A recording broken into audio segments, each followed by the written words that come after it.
My wife has been cheating on me with a lowlife, her boss showed her the truth. Hi, welcome to my channel. Today, we've got a story from our /survivinginfidelity where Op's wife has been cheating on him with a lowlife. Before we start, if you have any personal stories of how you got out of a toxic relationship with your cheating wife or girlfriend that you want to share, feel free to email them to me. Let's get started. Original story. My wife has been having a physical affair with her coworker for the past year of this shitty quarantine pandemic. D-Day was December 16th when I logged into her computer and opened Facebook Messenger. I tried to get the truth but have been gaslighted for the past month. So today I found messages where the AP is having a meeting with the boss and it didn't sound good. So I texted the boss's number and told him that the AP was having an affair. So hoping he gets fired, and now they told my wife to leave work and go home for the day. I am meeting her now to finally talk, hopefully. I have printouts of all the good Facebook messages that I will show her as evidence. I am shaking, but I feel like this is the first step to get my life back. I'm tired of being the bad guy who is paranoid and gets walked on. Wish me luck. This place has helped me cope and learn to handle this. Thank you. Update. So, the wife, 35F, didn't get fired but was written up for not following COVID protocols in the lunchroom in the office, sitting and talking too close, I guess. Her boss during this private meeting told her that she needs to wake the fuck up and block this guy. This affair is the only good thing he has ever had. Safe to say he doesn't like him either, and he's the boss of AP, 50 meters, and wife, so big props to him. After paying for one of those white pages. People reports, I found out about the AP's wife and learned they were in bankruptcy, back in 2018. I made sure to bring that up because it proves his motives in him just turning 50, fuck his midlife crisis. I texted and called the AP's wife to let her know. She seemed to have expected it was going on but hadn't found any proof. She was such a nice person, didn't get angry at me but gave me encouragement to try and work on this since they have had troubles for years. As for the wife, she confessed everything and the printouts of all the locations and messages helped me break her down to show I knew. It started to freak her out, like how can Facebook or her phone always know where she is? She had no clue about Find My iPhone or Google's constant tracking ability. Thank God I work in IT and outsmarted her here. I never gave away how I found out other than saying I had access to all her accounts, and nothing is truly hidden, or deleted on the internet, so you can't hide anything from me. I gave her a month of asking to tell me the truth and she never did until this bombshell today. Feels good, like I came in swinging, got the victory, and lifted the fog for her to see what's going on. Reconciliation, we are starting this path now. Sorry to disappoint, but this is the first time my wife has cheated and we have known each other for 20 years, since HS. We have 3 kids all under 5, so we are both playing stick together for them. We have always loved and still had sex all this time. She has just felt disconnected from me due to the kids. But we never fought or had any arguments. She has blocked him on Facebook, deleted his contact and cell number. She is going to allow me to see her phone when I ask. The one person she didn't want me to tell about this affair was her mother. So I will use this as my leverage. She messes up once, I tell, and maybe I'll show proof too. We will begin counseling soon as she wants to save the marriage as well. Wish us luck. Now let's look at some comments. View for the Grace 01 wrote. Don't show her the printouts. Keep your source of information to yourself. Cheaters lie. If you show her your information, she will admit to exactly that, nothing more. Tell her you to know she's having an affair and offer her an opportunity to come clean. If she asks how you know, tell her that's none of her concern. Tell her that you're allowing her to come clean to you, tell you the truth. Make it clear that this is a bare minimum of decency that she owes you, and if she can't do that bare minimum, then you're out. Shksudix6 wrote. You got to be the James Bond of infidelity. Glad to hear you're working on things. Hope everything works out for you. It's not easy, but she has to earn your trust, so make her earn it. Prophet Glutton wrote. If you want to reconcile, that's your business, but the least you should do is ask for a postnup. You don't want to be left out in the lurch if / when she starts shopping for your replacement again. And use your new info as leverage to ask for it. Please don't put yourself in a position to be taken advantage of again. Op. Bear_nuts wrote. Lol, you're gonna get cheated on again, pal. Don't even feel bad for you. Anyone who doesn't learn from their mistakes is bound to repeat them. The only thing you've made sure of is that she'll be a lot sneakier from now on. Guilty_maintenance_9 wrote. Keep growing. Never be afraid to stand up for yourself. If you won't do it, then nobody will. Mo's your chance to do what makes you happy. Always check that phone, iPad, and anything else. That's a demand. That's how most cheating and infidelities get started. Stay vigilant, stay strong, and make wise decisions. You're cool with me, bro? Hope this helps. Honor and Fury wrote, "You got this. I'm sorry for what you're going through. But cheaters will always lie, cheaters will always cheat. There's nothing you can do to stop them. The best thing you can do is get a lawyer, keep and provide evidence to your legal counsel. Like others said, do not show her your evidence, do not feel bad for whatever happens to her.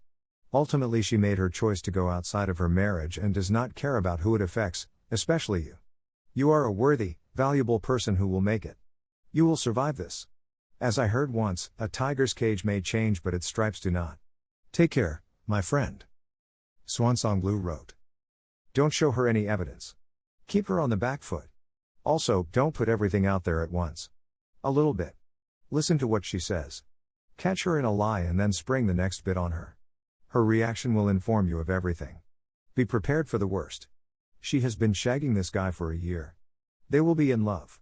She will be in a fair fog. You can't reason with anyone in this state. They will happily throw their kids, mother, under a bus for their AP. She might go down the begging and pleading route. Don't believe any of it. They never, ever mean it. She will be seeing her AP as soon as she can. On the other hand, she might be utterly dismissive and just tell you that it's finished. Time will tell. Whatever. You have to get an STD test and a paternity test for your kids.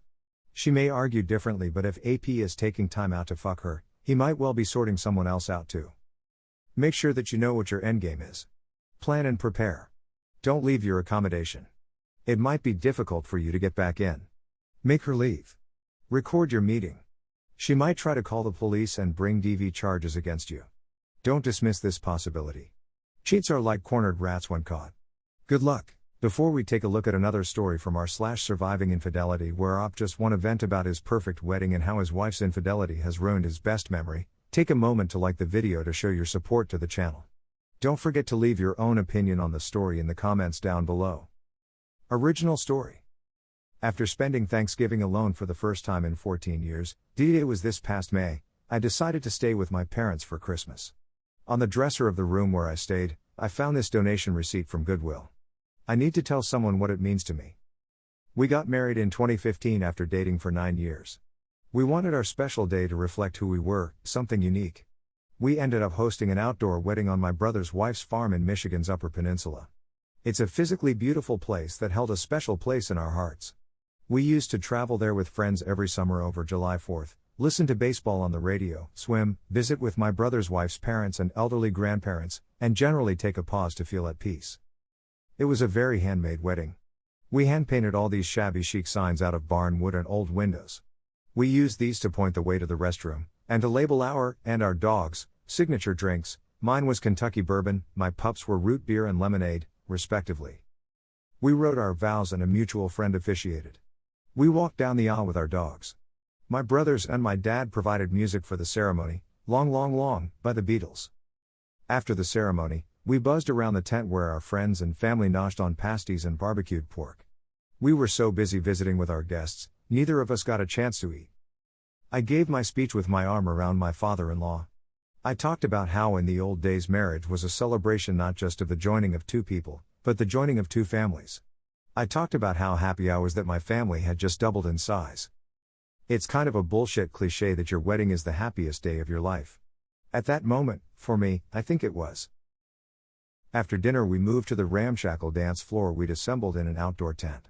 No DJ, just a Spotify playlist we'd spent weeks putting together, making sure to include all our favorite songs, as well as those that had specific meaning to us as a couple. The dance began with Closer by Tegan and Sara. We danced until we collapsed, no exaggeration, to the final song, Dimed Out by Titus Andronicus. The next day, it dawned on us that we hadn't made a plan to clean up. We were supposed to leave on our honeymoon, driving around Lake Superior in the RV we'd rented for the occasion. Instead, we ended up washing dishes. But it was fine. My parents stayed to help. They packed up all of the keepsakes, our hand-painted signs, and brought them home for safekeeping in their basement. It was understood that these artifacts were treasures. Fast forward to this year. I tell my parents that she had an affair with a coworker, and then started a new relationship with a different guy while she was begging me to reconcile. My mom was pissed. She said all the wedding stuff was going to Goodwill. It didn't hit me till I saw that donation receipt sitting on the dresser. It's all gone. All that time, love, the warm feelings, my newly enlarged family, the memories that were supposed to be treasured for the rest of our lives, it was all just an enclosed trailer load like the receipt says. All those treasures are now sitting in Goodwill to be squinted at by people who will never know what those things once meant. All that's left is a little slip of paper, sitting on a dresser in the house where I grew up. Now let's look at some comments. Out of Love 2020 wrote, "I'm so sorry you are going through this. You've been heard. You are stronger than you think and you will come out the other side." Deleted wrote, "I hear you, man, and get it. My second wedding anniversary is coming up, but I've already been separated for 10 months. The happiest why life is now something I'm ashamed of. I dragged my entire family from all over this giant country to come and watch me commit to somebody for life, and I couldn't even make it work much more than a year. The good news, something else gets to happen that will be my new happiest memory. I don't know what or when, but I get to experience that happiest day of my life feeling again. Just not for a while." Next 7 wrote, "I wish I could say any words to comfort you that will take the pain away. I know your future is good because you didn't step out of the relationship. The words you wrote tell a lot about you as a man of morals. But the pain you feel now is nothing I can say that will take it away. Only time will numb this pain of the future you lost. It will pass slowly but surely it will pass. Grieve it and cry it all out. This is just a setback to the future you deserve and will have. You will cherish that future because you would know what you endured to get there. Best of luck, mate." Steel Curtain 62 wrote, "Hang in there, my friend, don't look at it as a receipt, look at it as a new beginning in your life. You will have trying days, I'm aware of that, but think of that piece of paper like the old saying, today is the start of the rest of your life. I wish you nothing but the best, and if you need any of us here, we will always be here for you. Take care, my friend." Morilla 1957 wrote, "The pain you're experiencing will pass. You'll meet a woman who will be faithful, and be happy the rest of your life. Your ex will jump from one man to another, and will never experience true happiness. She will live with the memory of screwing up a good marriage. When she's 50, she'd be alone, and then the full impact of what she did will hit head on. She'll hate herself, her life, while you're living a wonderful life. Just crazy, not stupid," wrote, "I had all my wedding stuff in totes. My dress is in a bag. 38F, by the way. I hauled it around. 3 moves. Across state. It was all in the shed of the home my now husband and I shared with my child from my absent ex. I remember October 29, 2011. My divorce papers came in the mail. Finalized. Took forever. He was just not there for court. A lot of dirt came out. It was ugly. But I kept holding on to all of it. My now husband and his buddies were having a bonfire. We lived in the country. We'd gotten new furniture and the old became the reason for the fire. I was looking at the papers and then the shed. I put the papers down and went to the garage. I saved some photos for my son if he ever wanted them and some of my family. I hauled everything to the fire, when the wedding dress, which I loved so much, went and everyone freaked out. I had this weird sense of peace. And yeah, he cheated. A couple of them showed up on my doorstep and my child was at the door. I filed 5 days after I told him and 3 days after he got out of jail. It hurts. Even with everything it still hurt. But, it gets better. Slowly but surely. Hang in there, man. 8 billion fish in the sea." Positivity Night wrote, "No. Op, this is very important and I want you to listen. It's not gone. The good memories aren't gone. What is gone is the trust and the future with this specific person. But don't let what happened a few months ago tarnish your perfect days in the past. 2015 happened just the way you wanted it to, it sounds like. You own those memories and they are good memories. When your partner decided to cheat, they didn't get to take the good memories with them, they just lost the trust of a loyal and loving companion. They lost, not you. Keep your good memories and cherish them as just that, good things that happened. You can still feel warm when you recall them, without needing to be in love with who that person became." Frosty Feet 70 wrote, "This made me cry. I dreamed of happiness and a partner I could share my whole life with. Instead, I've had a life of cheating and abuse. However, for me, I think 2021 is going to be my year and I hope it will be the same for you. I'm sorry you have been through this. Try to stay as positive as you can and tell yourself that you deserve so much better. Much love and internet hugs." What do you think about all of this? Did the op from the first story do the right thing by choosing reconciliation, or is that his biggest mistake? Also, do you have any advice for the op from the second story? Let us know in the comments down below. If you liked the video, subscribe to the channel to see more videos like this. Hit the notification bell to make sure you never miss an upload.